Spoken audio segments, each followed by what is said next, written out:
एक बार गौतम बुद्ध अपने आश्रम में अपने सभी शिष्यों को शिक्षा दे रहे थे कि दुनिया की सबसे तेज छुरी हमारी जबान है और दुनिया के सबसे खतरनाक हथियार हमारे शब्द है, जो बिना किसी का खून बहाए लोगों को अंदर ही अंदर मार सकते हैं। हमारे शब्द हमारी ताकत हो सकते हैं, लेकिन यह हमारी सबसे बड़ी कमजोरी भी हो सकते हैं। अगर हमें नहीं पता कि कब, कहां और क्या और कितना बोलना है, यदि हम सही समय पर सही इरादे के साथ सही शब्दों का प्रयोग करते हैं तो यह हमें एक सफल व्यक्ति बनाता है। लेकिन अगर हम सही समय पर सही इरादे से सही शब्दों का इस्तेमाल नहीं करते तो यह हमारे जीवन को नर्क से बदतर बना सकता है। तो दोस्तों, आज की स्टोरी के माध्यम से मैं आपको बताने वाला हूं कि चुप रहकर कैसे हम अपने जीवन को बदल सकते हैं।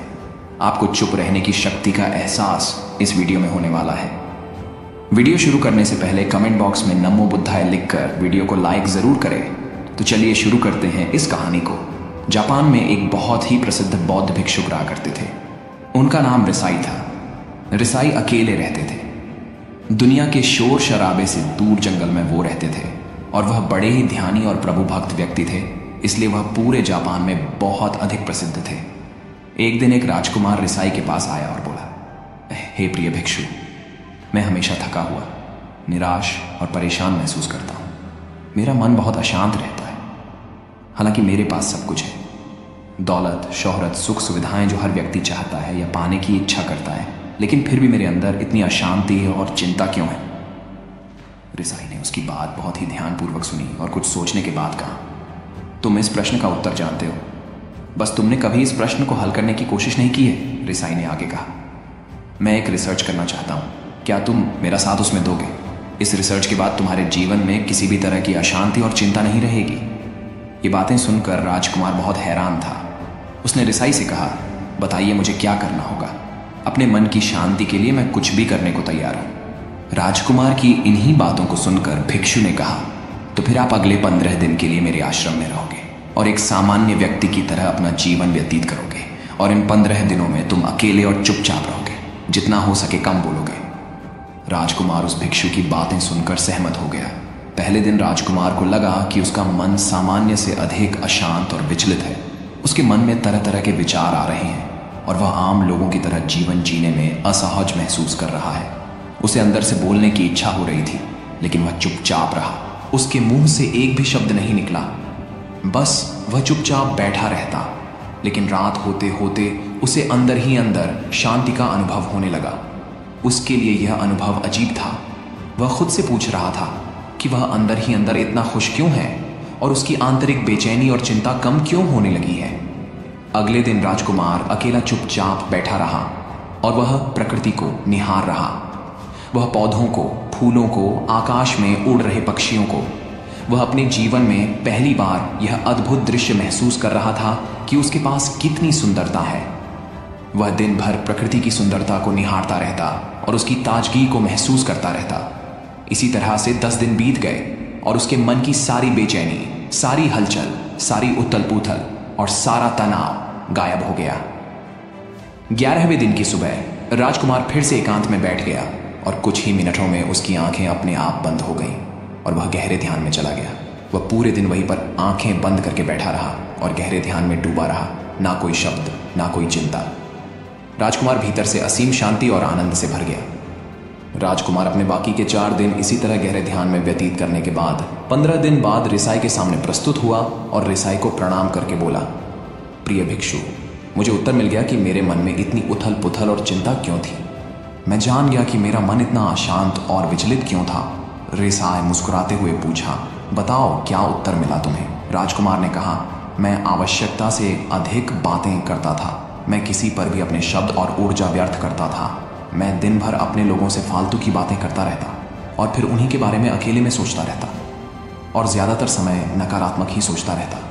इस तरह मैं बस अपना समय बर्बाद कर रहा था।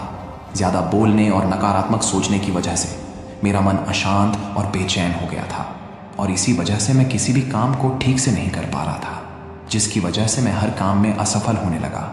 और फिर इन्हीं लगातार मिलने वाली असफलताओं की वजह से ही मैं और भी उदास और चिड़चिड़ा हो गया। इन्हीं सभी चीज़ों की वजह से मेरा जीवन नष्ट हो रहा था। लेकिन यहाँ पर बिताए हुए 15 दिन मेरे लिए पूरी तरह से अलग थे। मुझे कुछ अलग ही एहसास यहाँ पर हो रहा था। अब मुझे ऐसा लग रहा है मैं अपना जीवन पूरी तरह से जी रहा हूँ, लेकिन इससे पहले मैं अपना जीवन गलत तरीके से जी रहा था। और मैंने यह भी सीखा कि हमें सिर्फ ध्यान करने की ज़रूरत नहीं है। ध्यान अपने आप होता है जब हम इस शांत और मौन होते हैं। ध्यान के पिछले कुछ दिनों के दौरान मैंने जो पहली चीज़ सीखी वह यह है कि मनुष्य के जीवन के सबसे महत्वपूर्ण घटना स्वयं को जानना है। यह सुनकर रिसाई ने कहा, सिर्फ तुम ही नहीं, दुनिया में ज़्यादातर लोग ज़रूरत से ज़्यादा बोलते हैं। आज भी लोग ज़्यादातर समय केवल एक दूसरे को नीचा दिखाने के लिए ही बोलते हैं। कुछ लोग ना चाहते हुए भी बातें करते हैं और अपना जीवन बर्बाद कर लेते हैं। रिसाई ने राजकुमार को चुप रहने का महत्व समझाते हुए कहा, एक बार गौतम बुद्ध से उनके शिष्यों ने पूछा, प्रिय बुद्ध, आप ज्यादातर समय चुप क्यों रहते हैं? बुद्ध ने कहा, क्योंकि चुप रहने से व्यक्ति अंदर से अनंत शांति की गहराइयों में होता हूं। मौन अपने भीतर उतरने की पहली सीढ़ी है। मौन के बिना स्वयं को जानना असंभव है।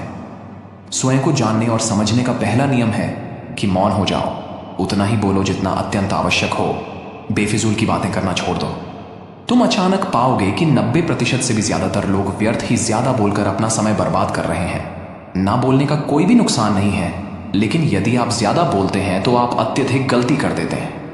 अगर व्यक्ति कम बोलना शुरू कर दे तो दुनिया की 90% मुसीबतें कम हो जाएंगी, झगड़े फसाद कम हो जाएंगे, उपद्रव कम हो जाएंगे, अदालतें कम हो जाएंगी। अगर लोग थोड़ा चुप रहना सीख लिए, संसार की बहुत सारी समस्याएं हैं, बहुत सारा उपद्रव सिर्फ बोलने से पैदा होते हैं। सारी बात मौन सीखने की है।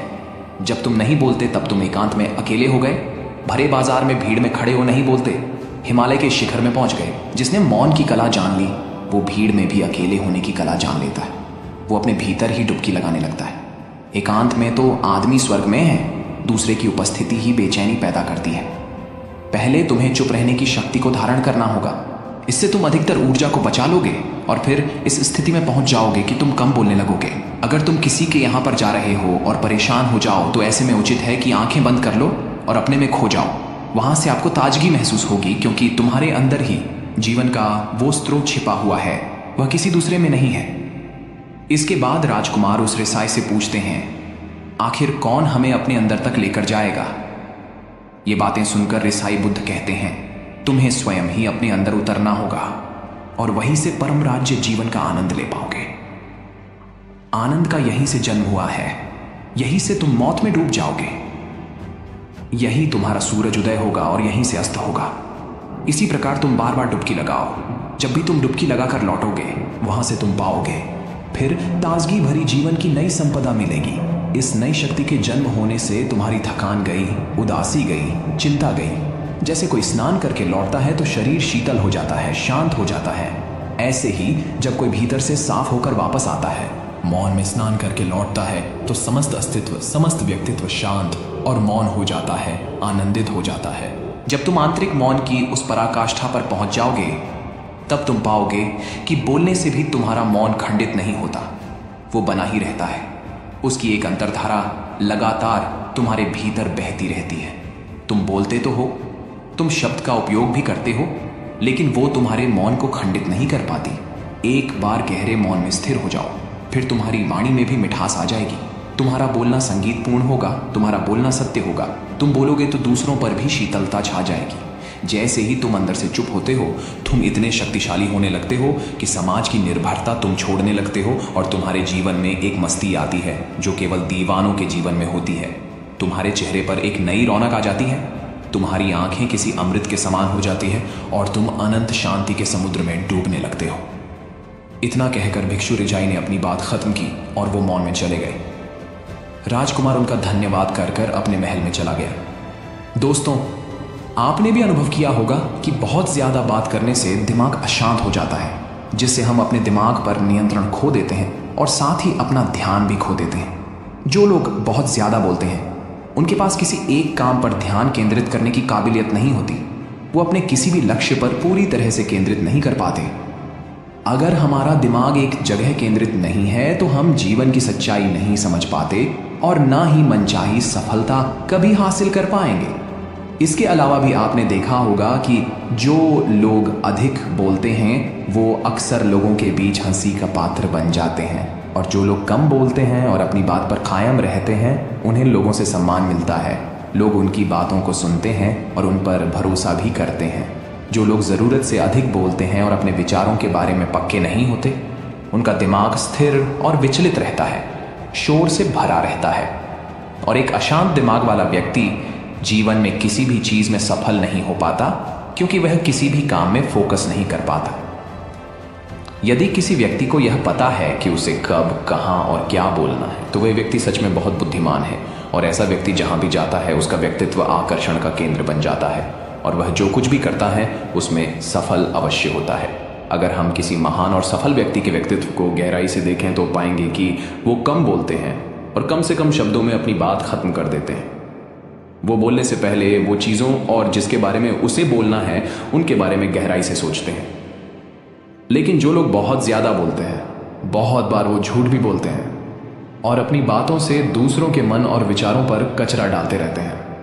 वह ज़्यादातर समय दूसरों की बुराई करते रहते हैं, इसलिए उनके अपने भी उनसे नफरत करने लगते हैं और उनसे बचने की कोशिश करते हैं।